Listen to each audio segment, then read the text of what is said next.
re ipakanye sentle ka thulaganyo ya rona lenaneo la gompieno le tlhagelela mo mafaratlhatlheng a farologaneng ga ile gore molatedi wa rona mo body X jalo re solofela ile gore you're going to follow us and so you can be able to be part of this discussion. We've been talking about it for quite a bit and it's time for us to get into it. We welcome our guest. We've spoken a lot about what century we live in. We know what the challenges are in our country. Targets are always set, but for whatever reason we fall short. We find ourselves in this month where we have to celebrate again, but I'm sure we can pick out a few ba leng gore ba celebrate thata. Executive Vice President wa ko Sibanye-Stillwater, Thabisile Phumo. Good evening and welcome. Good evening. Thank you so much for inviting me to your show, and I look forward to the engagement today. And thank you so much to your listeners for making the time. We appreciate it. You taking the time to chat to us. And I'm sure you hear this a lot, Happy Women's Month. I'm sure you probably are tired of it. I mean, we're 21 days in. Does it hit different now compared to a few years ago when somebody says Happy Women's Month? Look, I think for me, it's important that there's a pause and a recognition that the struggle of women is real.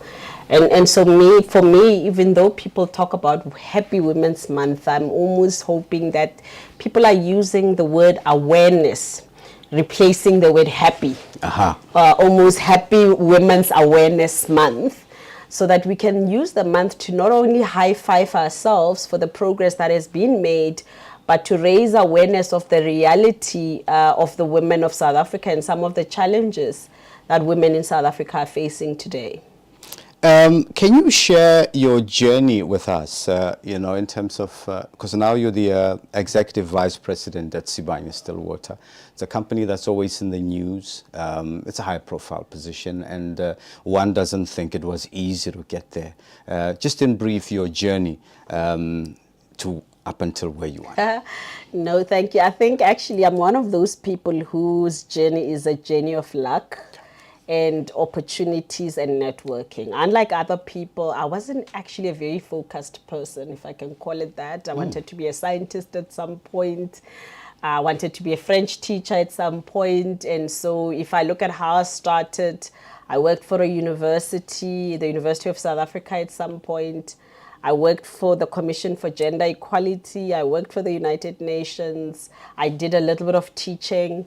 I've worked for Anglo-American and landed up at Sibanye-Stillwater. So I've been fortunate in that I had opened myself up to so many opportunities with my zigzag and my lack of focus, unlike other people. And as the universe will have it, sometimes for you to end up at your focal point, you almost need to take the relevant detours that build up to that point. And I think recognizing much earlier on that my job wasn't my calling. And my calling would land me in different places that will eventually get me to this point. And I'm sure this may not necessarily be the final point, because I'm following my passion. I'm not necessarily following workplaces. So I'm hopeful that one day I'll sell shoes. And if that is part of the bigger purpose for my calling, I'll go there, because I'm so open to the universe and opportunities. So my journey was a combination, as I said, luck, but a lot of people opening doors and a lot of people seeing through me when I was going through my hippie phase to say, we actually think you've got potential in this space. We are prepared to sponsor you to get into this space. And so a combination of all of that have led me to where I am. But I think the last point to that is I always believe that it's not always the capable people that get opportunities, it's willing people. Because it's easy to convert somebody who's willing to become able than to convert somebody who's able to become willing. Run that by us again. So if you open up yourself up to the universe and you are willing to learn new things, learn new experiences, you are actually able to get into doors that were previously closed to people like me, because you've got a willing spirit. You're willing to learn, you're willing to be led, you're willing to be nurtured, and you don't have to know what is happening within that door. But if you're willing, people are then able to usher you in.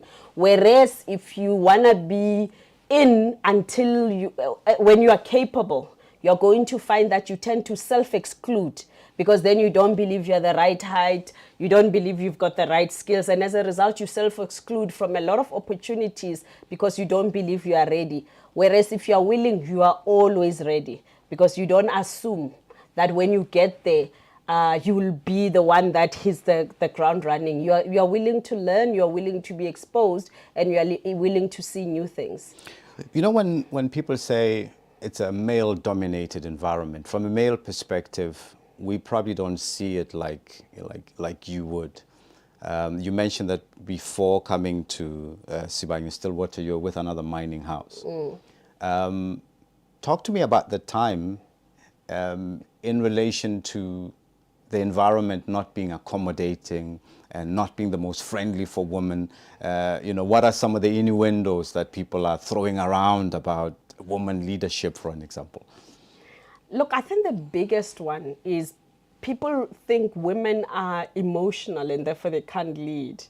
And I think if you're a woman and you find that as an anti to leadership, you then begin to have a chip on your shoulder because you think being emotional is not value add.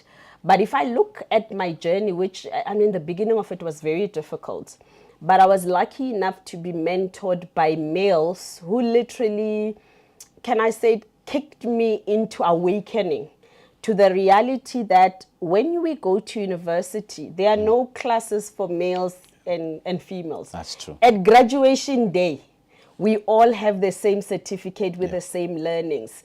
The difficulty is when women then get into the workplace, they find these obstacles and they begin to self-exclude, right? Because why would we think a woman accountant is less competent than a male accountant when they both just arrived from university?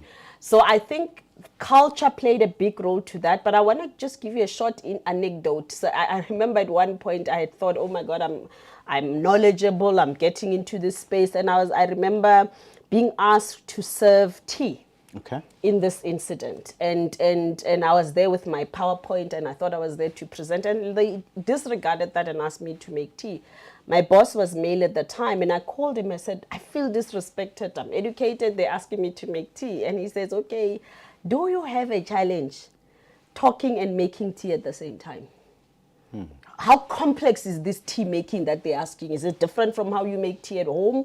Or is it just the normal pouring in the tea bag and sugar? Hang on, the timing here. I'm here with my PowerPoint. Yeah. And he says, but how come? Because I went out because I'm now... I said, no, it's not complex. So he says, oh, so what they're asking you to do is literally pour for the people on the table? Is that complex? No, it isn't. Not. Could you do both?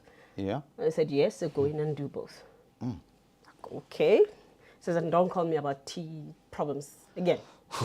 Okay, so I go there and do that. Second incident is note taking. Because of course you're the only female in the room and they say take notes. Again, I can't do this.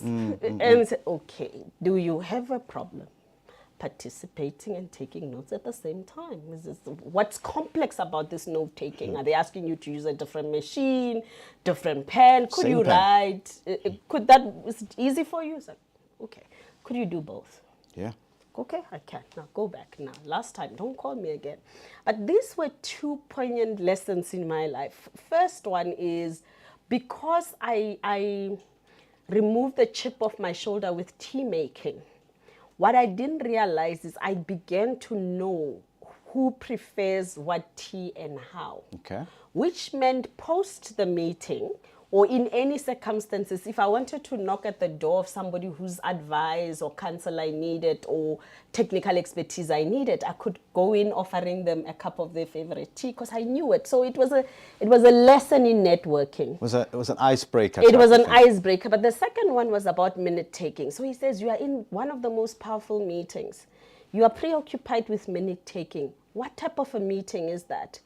Learn how people at executive level are posturing in that meeting as you take minutes. And please pray that you are called to more meetings where you can take minutes.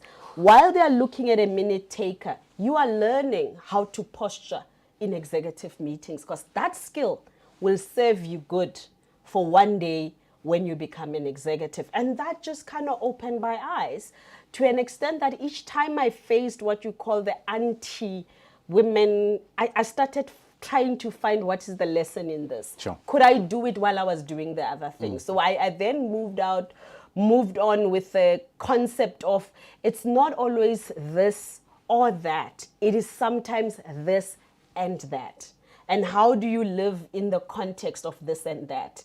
That way, I came to a point where nobody could sexist me, nobody could racist me, nobody could heightist me, because I had gone past the struggle of having to justify my existence in every context. So if you think I'm short, that's great, because that's your perspective. If you think I'm black, you're probably right. And if you think I'm female, you're right as well. And if you think I can't do my job, you're right. But guess what? I'm there.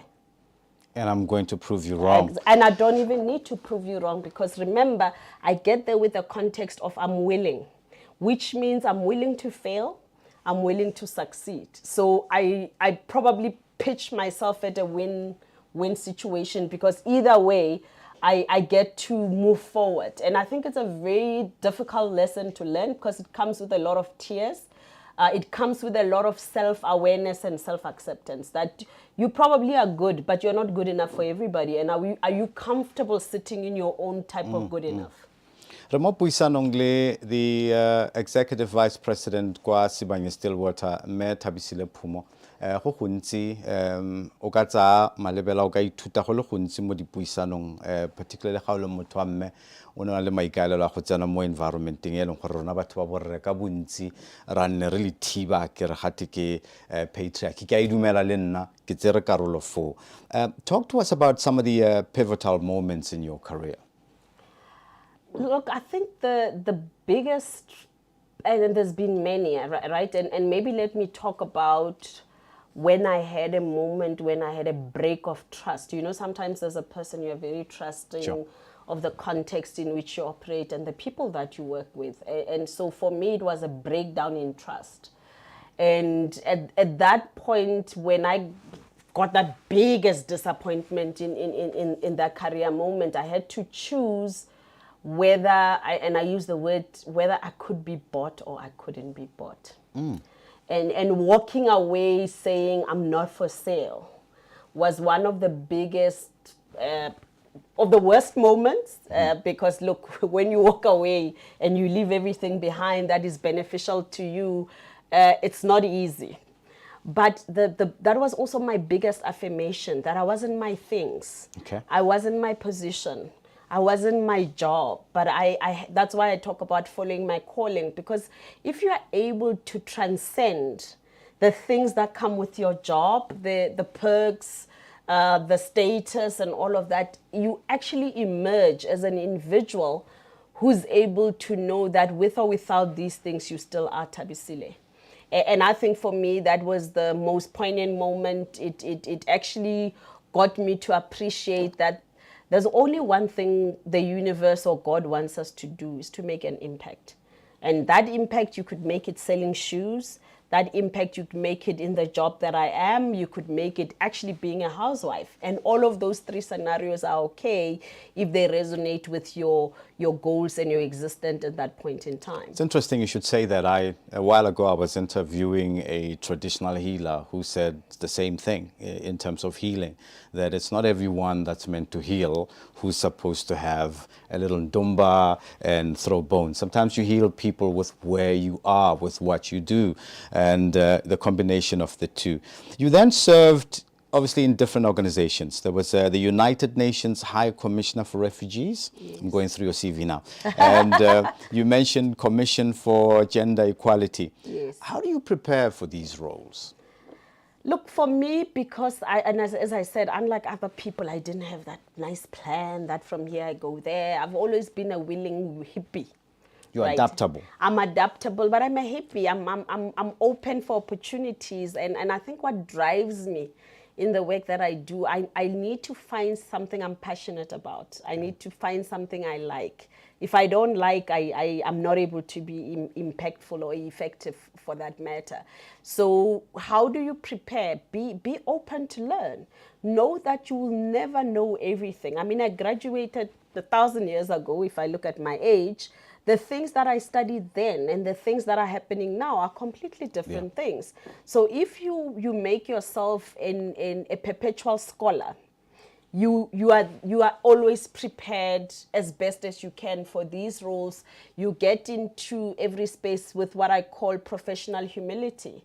Where yes, you come with a hell of a lot of experience, you can add a lot of value, but that context, be it Gender Commission or UN, you don't know it.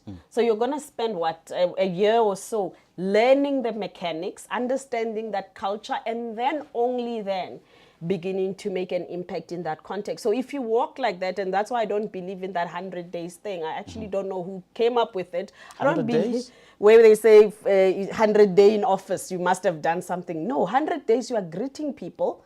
You are knowing where the coffee machine is. You're knowing where the different spaces are. It's not long enough for you to actually make any decision or an impact. And so I think you have to come into spaces, watch, learn from the people out there so that you can improve on what already exists. The wheel is round in every context. At best, you can maybe put the wide horse, and people who are younger than me don't know what that is. We'll explain to them later. Explain them some other time. But that's as best as you can do, right? Decorate it in whatever way you want, but it remains round. Let's talk about leadership style. I mean, how important is that to you, and how would you describe your own leadership style? I'm a consultative and strategic dictatorial leader. Okay.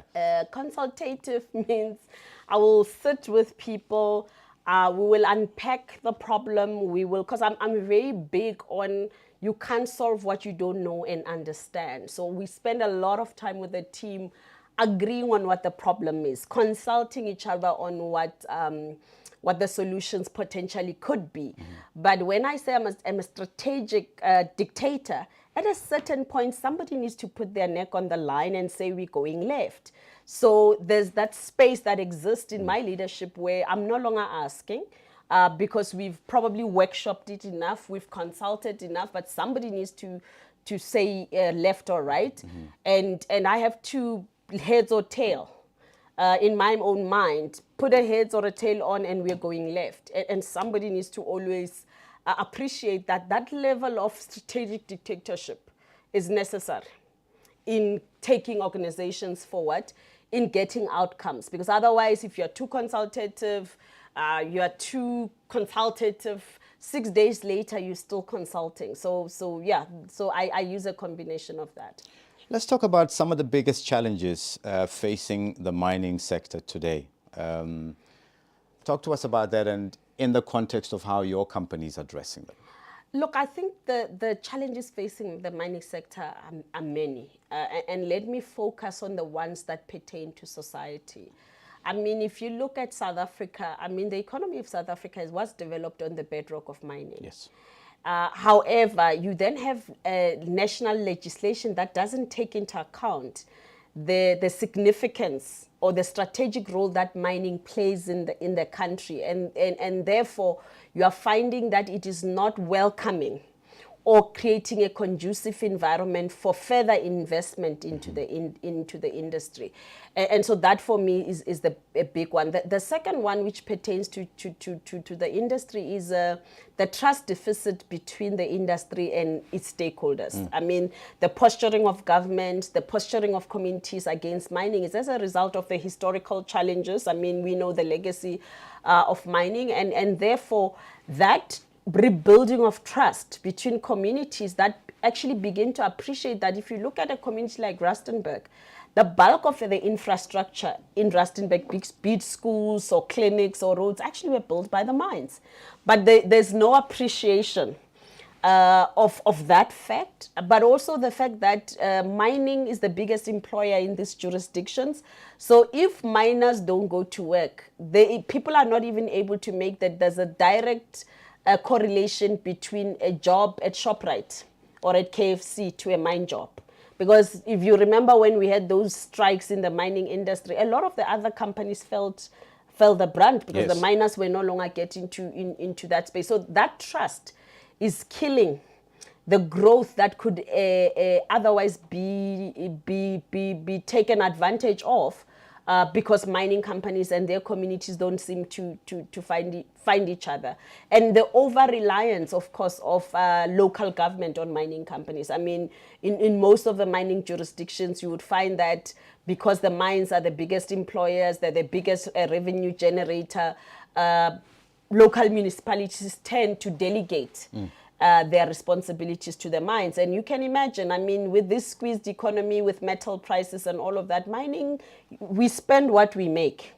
If we don't make it, we can't spend it. And that understanding doesn't seem to exist in our local context where we operate. And you only begin to see it if you look through the belt of the Northwest, where some of the mining companies have since closed, when the mine closed, just how critical it was to the economy of that area. I'm going to differ with you on the lack of appreciation part. Being a resident of Rustenburg, we are very well aware of the amount of real estate that mining companies own and the investment. The CSI, for whatever reason, maybe the narrative is not that loud. The challenge I find with mining companies is this volatile relationship that you have with the labor movement. It brings in issues, and for whatever reason, I don't want to take sides in the matter, but as mining companies, you're sometimes squeezed for issues like executive pay. Whenever we're discussing the percentages in terms of salary increases, people look at executive pay. The bosses are earning far too much money versus the worker. Could it ever happen that you have a better relationship with the labor movement? Because I think both sides, could be able to communicate a lot better in terms of the impact of the mining sector. Look, I think and it talks to that trust deficit I talked to. I mean, historically, there have been those challenges in a sense that the relationship between organized labor and companies has been characterized by positional and ideological differences as well. And we need to take that into account. But in reality, I mean, if you look at the last couple of years, and I talk about since we've been in Rustenburg, and you look at the type of the wage agreements that are in place, because one of the big indicators of the good relationship is a wage agreement, that you are able to agree.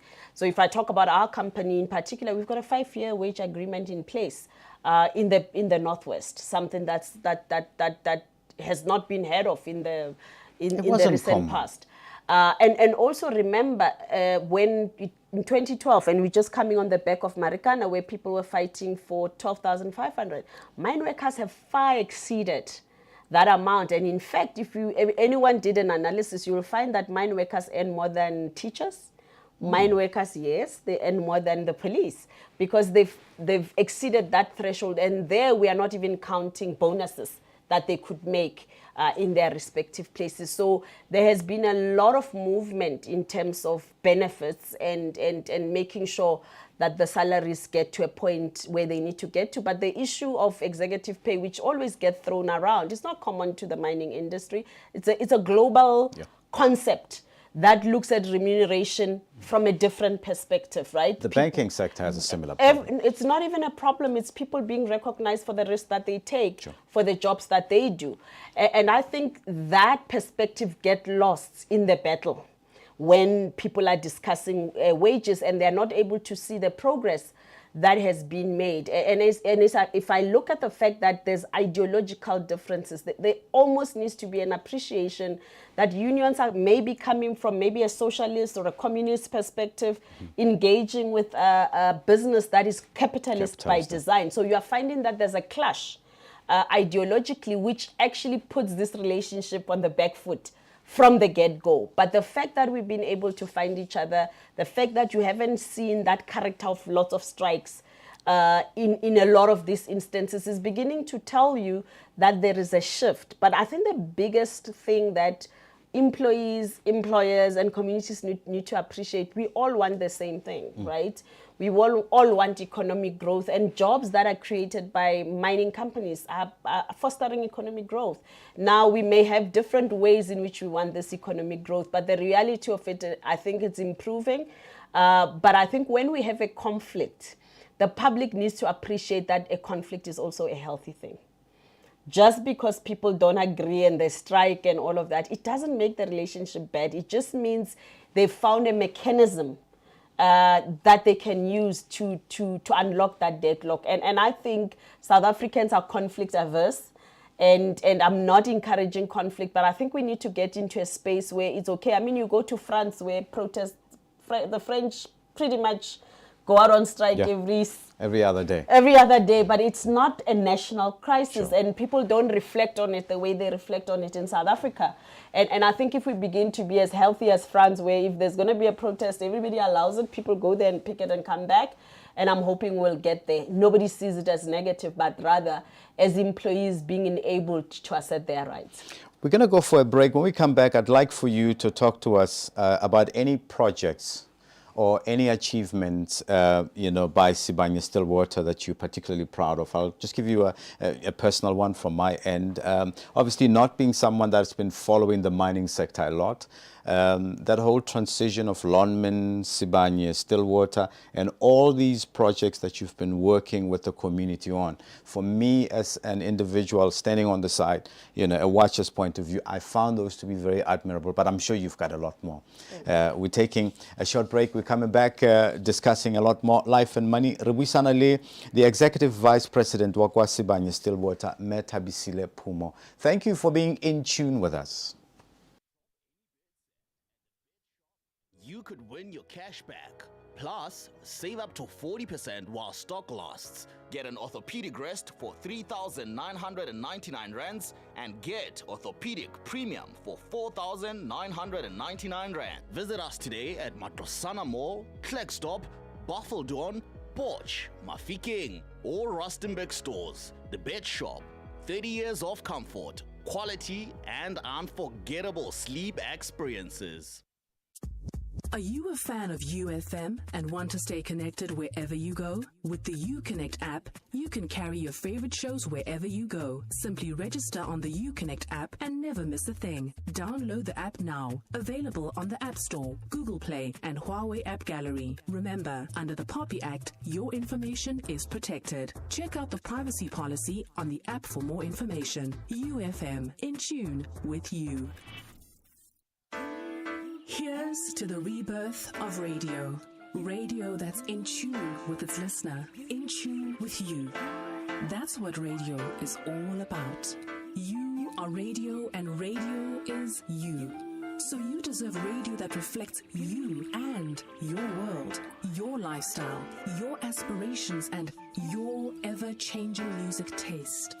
Radio that keeps its finger on the pulse. Radio that delivers up-to-date news and well-researched content. A listener-led radio station. Radio that doesn't speak at you, but rather listens and engages you.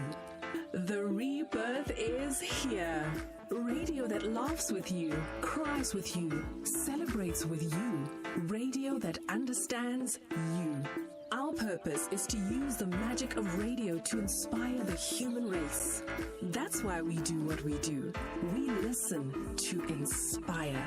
UFM, in tune with you. Pat Cash on Life and Money.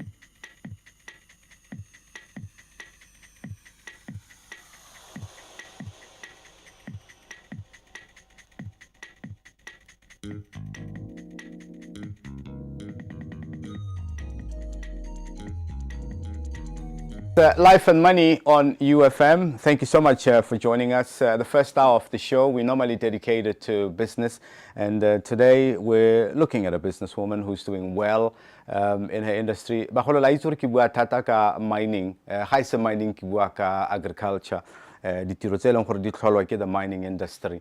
Ranne re sala morago ditiragalo and the different developments that different mining companies. Gompieno re lesego re etetswe ke the Executive Vice President kwa Sibanye-Stillwater. Mo dingwageng tse di fetileng, we've done a show at the head offices. Mo ne go buiwa le quite a few stakeholders ba bua ka tiro e leng gore dirwa ke Sibanye-Stillwater. Gompieno re na le Thabisile Phumo. Thank you for staying with us. Projects at Sibanye-Stillwater that when you look back, you say, look, I mean, I don't plan to retire now, but if I were to retire, this I'd want to point out as one of my highlights. So the one project that I truly, in fact, there's two. The first one, during COVID, we started doing food parcels, right? And then recognized early on, because then it meant the whole family was at home. So the food parcel wasn't enough. And out of that, we birthed backyard gardens. Yes. And for me, that project where you could do a garden that feeds a family that's the size of a door, so you didn't even need space. What that project was about, it was reawakening people to say you cannot have hunger if you can be given. We have a box that's about 100 rands, with different seedlings for tomatoes, carrots, and all of that. And then we just started seeing these gardens grow.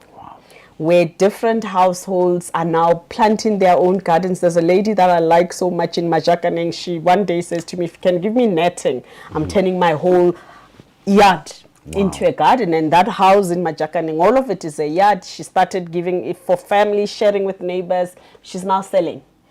And out of that, we have just over close to 2,000 gardens across Rustenburg and around the Madibeng, Marikana area. And we have now set up what we call a pack house, where community members out of these gardens, those who've got excess vegetables, are able to bring them to our pack house, have them clean, packaged, and then they go to be sold to different customers. And that pack house is run by young people in the area. So that, I think, is a one project, because I think what it does, it unlocks the ability of every family to feed itself. And I'm beginning to think, as part of my retirement project, if I retire tomorrow, I'll pretty much be an advocate for my dream, which is 1 million backyard gardens. Okay. Where we need to encourage people to grow their own vegetables. It's not only good for them because they eat organic vegetables, organic food, but it also enables families to thrive, because then the poverty issue becomes an issue of the past. And I'm hoping that this is the same program we can take to schools, if the schools allow that, because then those children can grow the vegetables, take them home. And what you are then doing invariably in that, you are empowering people to appreciate that if they want something, because the biggest learning from gardening, or rather having a backyard garden, is you begin to appreciate the fruits of your own labor. Patience, but also appreciating that if you want something, you've got to do. So you can imagine what that does at the psychosocial level. It removes the dependency culture from people, such that even if you get a grant, your grant is no longer for you to go and buy vegetables or whatever. You now have something that sustains you throughout the month, and you can even make it into a business. So that, for me, is one of my favorite projects. The other one is the GBV program. So when we arrived in the area, in Marikana in particular, around our Marikana operations, we were talking about healing. Okay. And led by the Archbishop Makhoba, he said, look, the first people you need to talk to are spiritual leaders, a combination of African spiritual leaders, which will include your sangomas, as well as your faith-based leaders, which would include your pastors. And when we started talking to them, one of the first things that they said is, let's heal women. They're the majority, they are the most disadvantaged, the most hurt in communities. And then we started the GBVF program. And the pastors and faith-based leaders went on a program. They trained. As I'm speaking to you, close to 100 of them have been trained. Wow. In Marikana, we have about 23 safe spaces where churches are designated as safe spaces, which means communities, members who belong to that church and beyond, now can meet a pastor who's trained up, who could help them to reach the first responder of violence if they're in a situation of violence. But what was critical about that, we found that there were two drivers of gender-based violence: culture and religion, because people were misusing those two to justify gender-based violence. And when the pastor stood up, when the traditional healer stood up and say, the African culture doesn't promote, it respects women. But the pastors are now preaching to say, when you are in an Egypt of a relationship, you have to flee.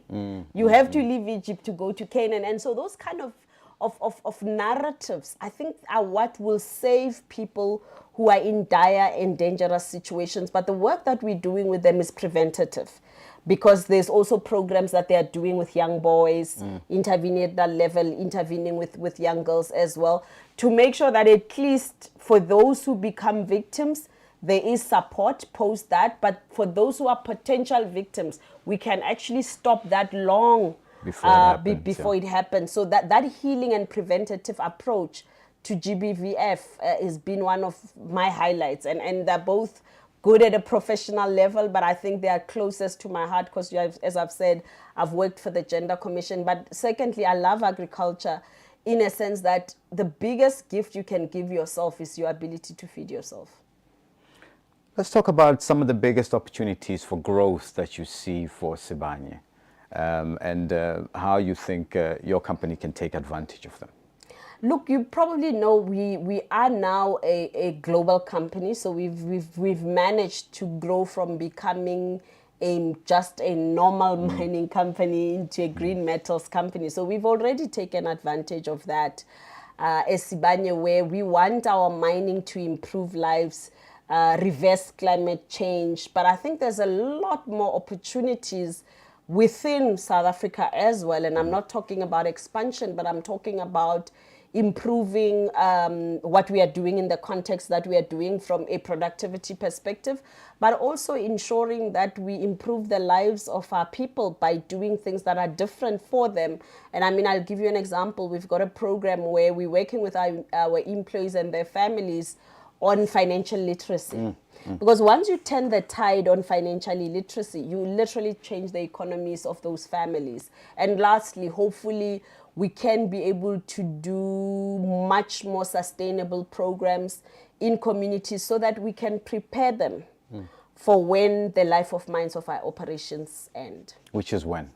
Well, it depends. We're at different stages of our operations, but we'll be around for a long time. But I think communities need to be alive to the fact that mining is finite. When that day comes, depending on where you find yourself, we need to have worked together with you to transition the economies of those areas to make sure that when we leave, we don't create that gap that we have found with historical ghost mining towns across different provinces. Thabisile Phumo, Executive Vice President at Sibanye-Stillwater. How would you like to be remembered? I would love to be remembered as that person who loved people, who loved making an impact in spaces where she was willing to operate in. But I think a person who probably showed, and I talk about my family more than everything else, that peace is not the absence of war. It's your ability to fight in such a way that you bring yourselves closer to each other, not only as a family, but as a group of friends. So that's how I'd like to be remembered. Before we remember you for those, please talk to any young person or any woman who's in an industry where they have to fight their way to get to a particular level. In closing. I think all wars end in peace, and sometimes some of the battles that we wage are not battles we'll ever win. So as women, we need to find ways of entering these spaces with humility, appreciating that we are already on a deficit, and therefore how do we build up to a point where we can add. And I believe that the universe will always put you where you are supposed to be. So how do we lose the anxiety of corporate scratching and appreciate that where you are is the right place until you move to the next one? And what you do it with all your heart, do it with a passion, but be good to self and people. We're going to take this as a soundbite as well. Thank you for sharing, your journey with us. I'm one of the lucky ones in that I've seen your work throughout time. And if there was any project that you spoke about that, wasn't up to my observation, I would have called you out on that. But thank you so much, and we truly appreciate you taking the time.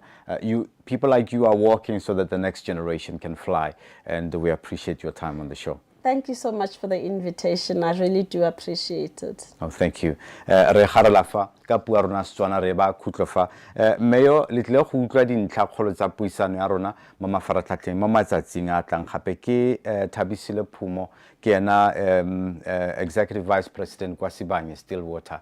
We're taking a break. We're coming back. We're getting into the second phase of Life and Money. Rabu. Thank you. Thank you. Thank you Truly so much. appreciate